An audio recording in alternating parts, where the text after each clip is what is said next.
Good morning, నేను మీ కావ్య. రుణమాఫీపై ప్రభుత్వం నిర్ణయం తీసుకోబోతుంది. 10 లక్షల వరకు మహిళా సంఘాలకు రుణాలపై కసరత్తు సీతక్క చేయబోతుంది. కరీంనగర్లో లడాయి, ప్రభుత్వం సైలెంట్, ప్రతిపక్షాలు వాయిలెంట్గా బిహేవ్ చేసే పరిస్థితి. దాంతోపాటు ఇంటర్ బోర్డు రద్దుకి త్వరలోనే ప్రభుత్వం నిర్ణయం తీసుకోబోతుంది. ఈ 2-3 రోజుల్లో బోర్డు రద్దయ్యే అవకాశాలు కూడా ఉన్నాయి. సో ఇట్లాంటి వార్తలన్నీ ఉన్నాయి. ముందుగా దిశ పేపర్తో స్టార్ట్ చేద్దాం. లక్ష దాటితే మరో తహసీల్దార్ అంట. జనాభా ప్రాతిపదికన కొత్త పోస్టులకు భర్తీ చేయడానికి నిర్ణయం తీసుకుంటున్నారు. రెవెన్యూ అటవీ భూముల పరిష్కారానికి ఈ సర్వే ఉపయోగపడుతుంది అన్నారంట మంత్రి పొంగులేటి సార్. సో దానికి సంబంధించిన వార్తని ఇక్కడ హైలైట్ చేస్తూ రాసినారు. నయా టార్గెట్.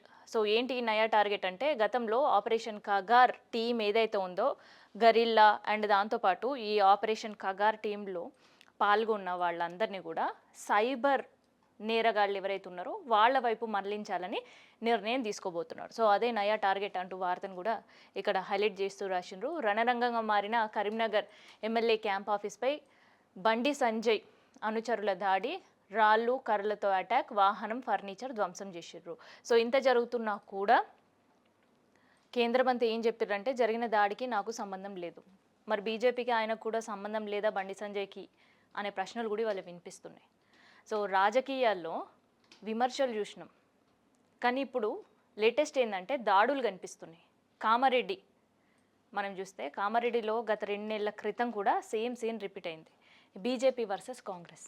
కానీ ఇప్పుడు ఇక్కడ BJP versus BRS, Congress quiet.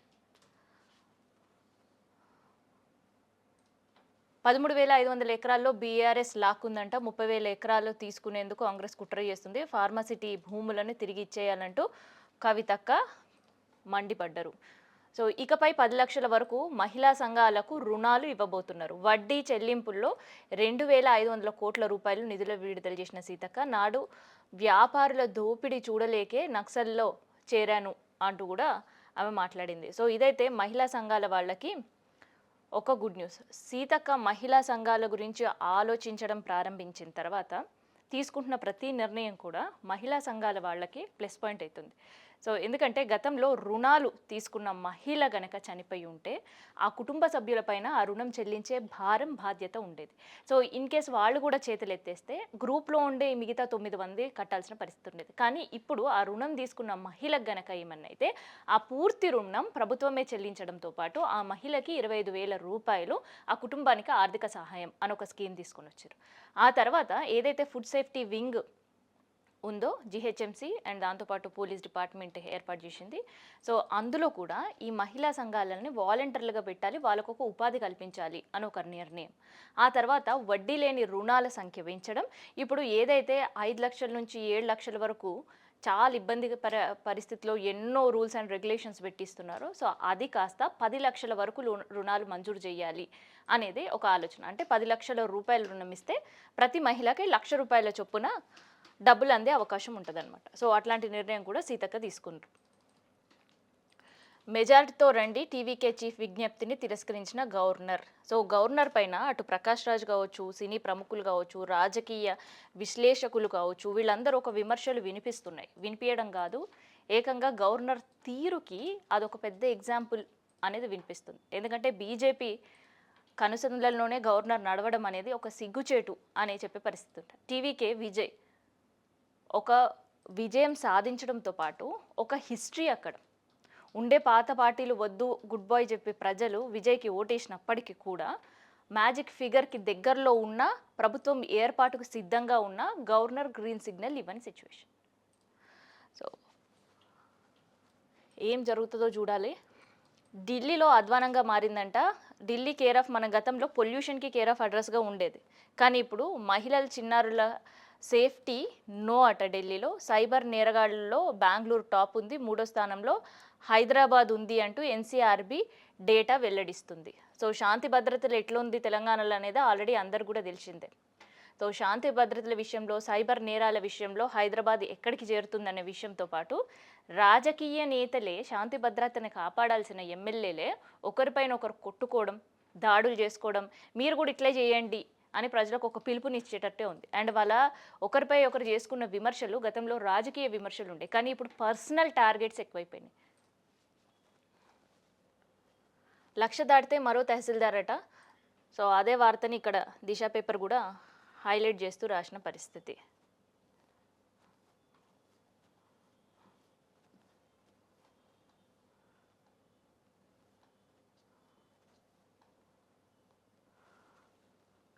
అప్పుల్ take over కుదరదంటూ ప్రభుత్వం చేతులు ఎత్తేసిన పరిస్థితి. గతంలో జీహెచ్ఎంసీ అంటే ఎఫ్డీలకు కేర్ ఆఫ్ అడ్రస్గా ఉండే, ఏది 2017 బిఫోర్. కానీ ఇప్పుడు అప్పులకు కేర్ ఆఫ్ అడ్రస్ ఉండే పరిస్థితి ఉంది.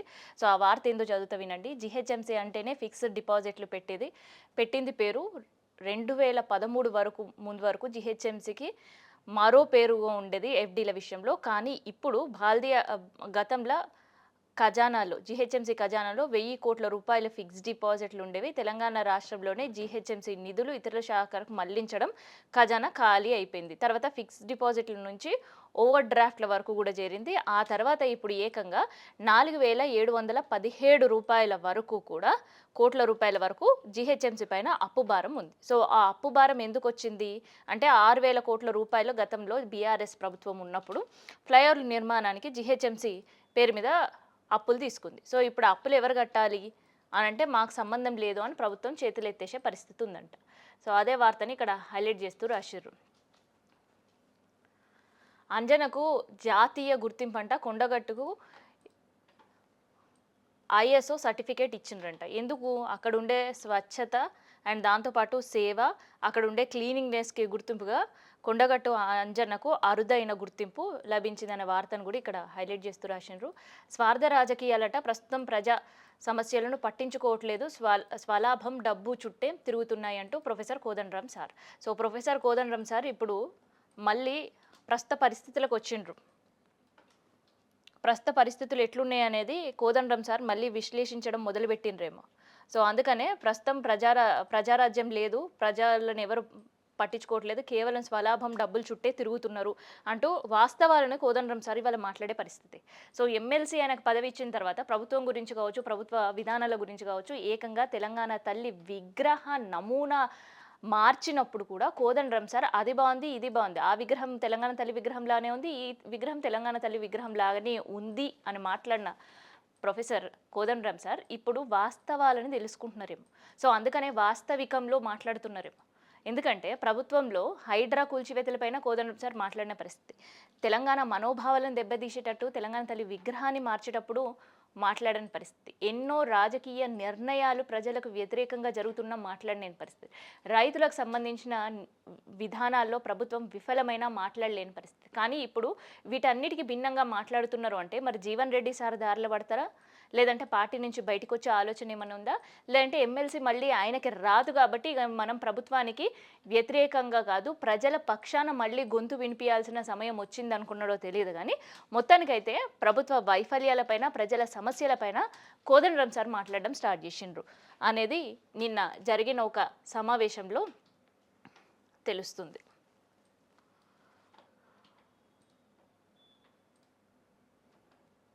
సో ఇది దిశ పేపర్లోని హైలైట్స్. మన తెలంగాణ చూద్దాం. సాధారణ ట్రాఫిక్లోనే సీఎం కాన్వాయ్ అంట. శంషాబాద్ ఎయిర్పోర్ట్ నుంచి ఇంటి వరకు ట్రాఫిక్లోనే ప్రయాణం సాగించారు. సీఎం కోసం ట్రాఫిక్ ఆపని పోలీసులు నేడు కొడంగల్కి సీఎం సార్ వెళ్ళబోతున్నారు. సో ఇది చాలా మంచిదే.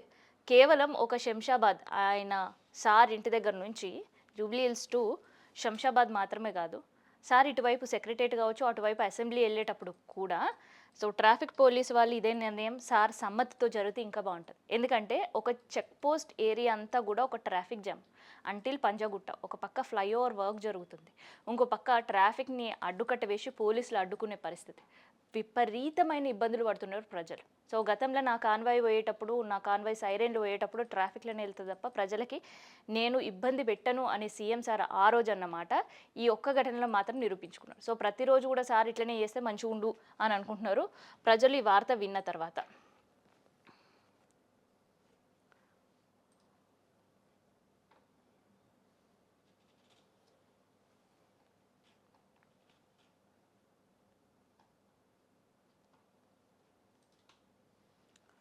పదేళ్లలో గ్లోబల్ సిటీగా హైదరాబాద్, ఆల్రెడీ హైదరాబాద్ హైటెక్ సిటీగా మారింది, అభివృద్ధి గ్రోయింగ్ సిటీగా ఉంది. సో డెవలప్మెంట్కి, రియల్ ఎస్టేట్కి, బిజినెస్కి ఇంకా చెప్పాలంటే ఒక 10 రూపాయలు చేతిలో పట్టుకొని హైదరాబాద్కు వచ్చిన వాళ్ళకు కూడా ఆ పూట కడుపు నిండే పరిస్థితి హైదరాబాద్లో ఉంది. ఇక గ్లోబల్ సిటీగా మారుతున్నాము అంటే క్రైమ్ సిటీగా హైదరాబాద్ని మారకుండా చూసుకోవాలి. ఎందుకంటే ఎన్సీఆర్బీ రిపోర్ట్ ప్రకారం అటు సైబర్ నేరాలు పెరగడం కావచ్చు, మహిళలపైన అఘాయిత్యాలు పెరగడం కావచ్చు, క్రైమ్ రేట్ పెరగడం కావచ్చు, ఆఖరికి రోడ్ యాక్సిడెంట్స్ పెరగడంలో కూడా హైదరాబాద్ టాప్ 1 ప్లేస్లో చేరుకోకుండా కూడా చూసుకోవాలి గ్లోబల్ సిటీతో పాటు. ఇది నేను చెప్తున్నది కాదు, ఎన్సీఆర్బీ రిపోర్ట్లో ఉంది.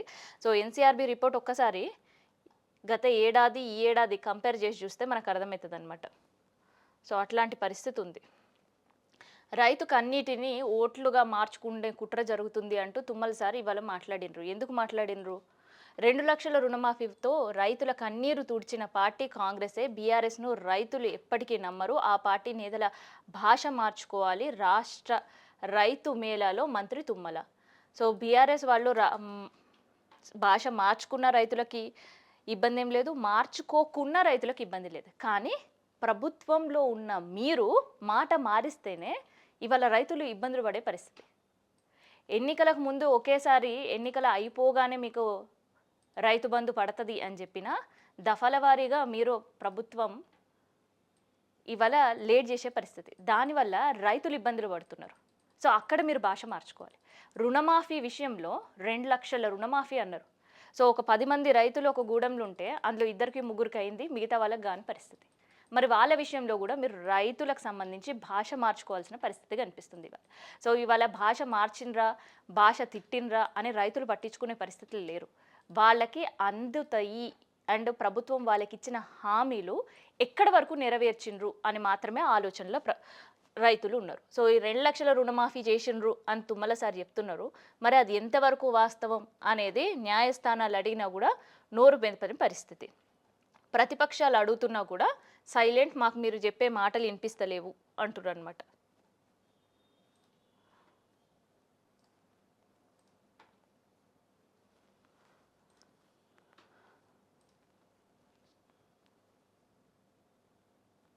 జై శ్రీరామ్, జై తెలంగాణ నినాదాలతోనే ఢిల్లీ నుంచి నిధులు వస్తున్నాయి అంట. జై శ్రీరామ్, జై తెలంగాణ నినాదాలతోనే ఢిల్లీ నుంచి నిధులు వస్తున్నాయి అని బండన్న మాట్లాడడం అయితే ఈ వార్త చదివిన తర్వాత వినేటోళ్ళు అందరూ కూడా నవ్వుకుంటారన్న.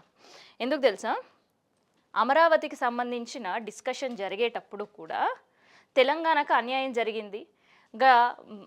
భద్రాద్రి కొత్తగూడెం దగ్గర ఉండే కొన్ని గ్రామాల్లో, ఆ గూడాలలో ఉన్నాయి, వాళ్ళు ఏపీ అని చెప్పుకోలేక తెలంగాణ అని చెప్పుకోలేక సతమతం అవుతున్నారు.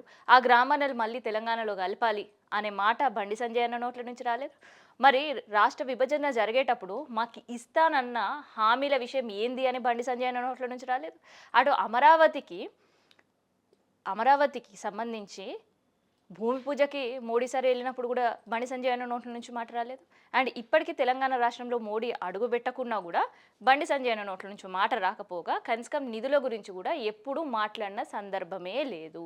సో అట్లాంటి సిచ్యువేషన్లో జై తెలంగాణ అంట, జై శ్రీరామ్ అనే నినాదంతో నిధులు వస్తున్నాయంట. అందుకని అధికారంలో ఉండే కాంగ్రెస్ గత సమావేశాల్లో బడ్జెట్లో మీరు తెలంగాణకు ₹1 కూడా తేలేరు, బీజేపీ వాళ్ళు ఏమి ఇచ్చారు తెలంగాణకి, గాడిద గుడ్డ అని మొత్తం తెలంగాణ రాష్ట్రంలో పోస్టర్లు అతికిచ్చారు. మరి దీనిపైన ఏమంటారు?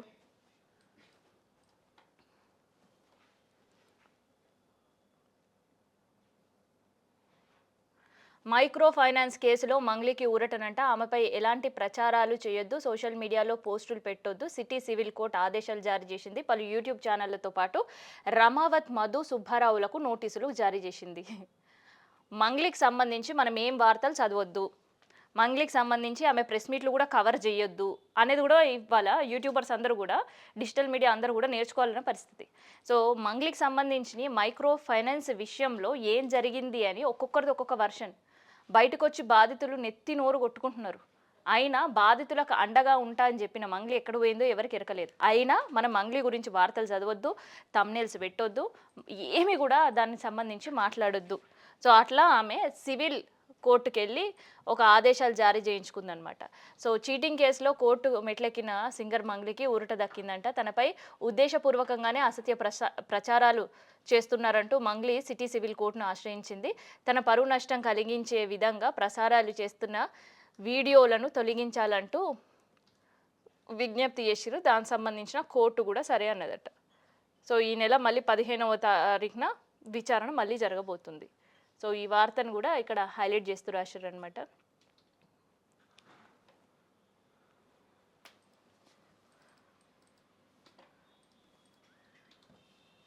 నమస్తే తెలంగాణ చూద్దాం.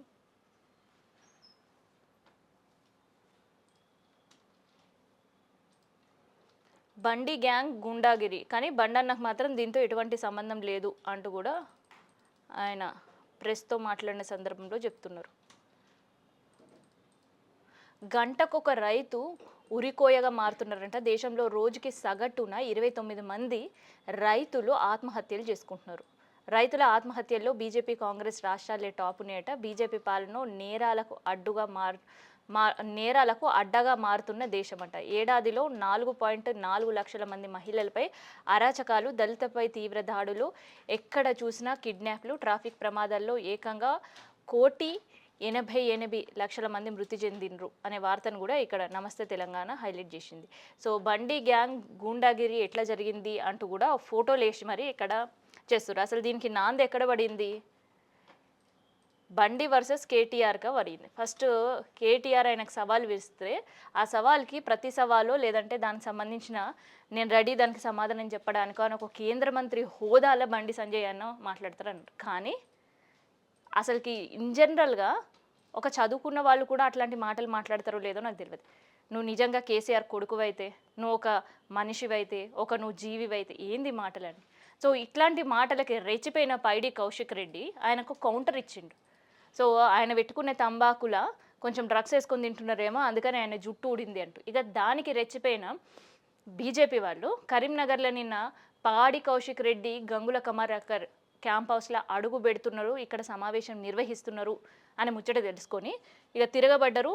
అద్దాలు ఇరగొట్టుడు, ఫర్నిచర్ ధ్వంసం చేస్తుడు, గ్లాసులు, ఇక చేతికి ఏది దొరికితే దాన్ని నాశనం పట్టించారు అనమాట.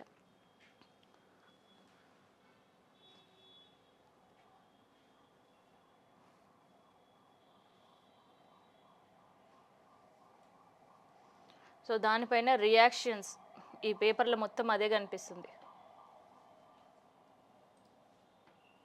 మా కార్యకర్తల దమ్మేందో తెలిసిందా అంటూ కూడా మళ్ళీ రెచ్చగొట్టే పరిస్థితి. సో ఒక కేంద్ర మంత్రిగా ఉండి కిషన్ రెడ్డి సార్ని చూసి నేర్చుకోవాలి బండన్న. ఎందుకంటే ఇట్లాంటి రెచ్చగొట్టే వ్యాఖ్యలు ఎంతమంది చేసినా కూడా ఆయన స్టైల్లో ఆయన సమాధానం ఇచ్చుకుంటూ పోతాడు, కానీ దాన్ని ఇంకా రెచ్చగొట్టే పరిస్థితులు ఉండదు. ఇక ఫైర్ బ్రాండ్గా చెప్పుకున్న అరవింద్ అన్న కూడా సేమ్ అట్లనే ఉంటుంది, కానీ దానికి భిన్నంగా స్పందించడం అనేది బండి సంజయ్ అన్నకి కనిపిస్తుంది. సో మా కార్యకర్తల దమ్మేందో తెలిసిందా మీకు అంటూ కూడా మళ్ళీ సవాల్ విసిరిండు. సో ఈ సవాల్ను వాళ్ళు స్వీకరించి మళ్ళీ బీజేపీ శ్రేణులపైన, పార్టీ కార్యాలయాలపైన, క్యాంప్ ఆఫీసులపైన వీళ్ళు కూడా దాడి చేయాలని పిలుపునిస్తున్నారో ఏందో ఇండైరెక్ట్గా తెలియదు. సో ఇదన్నమాట నమస్తే తెలంగాణ పేపర్లో ఉండే వార్తలు. మళ్ళీ రేపు పేపర్తో మళ్ళీ కలుద్దాం.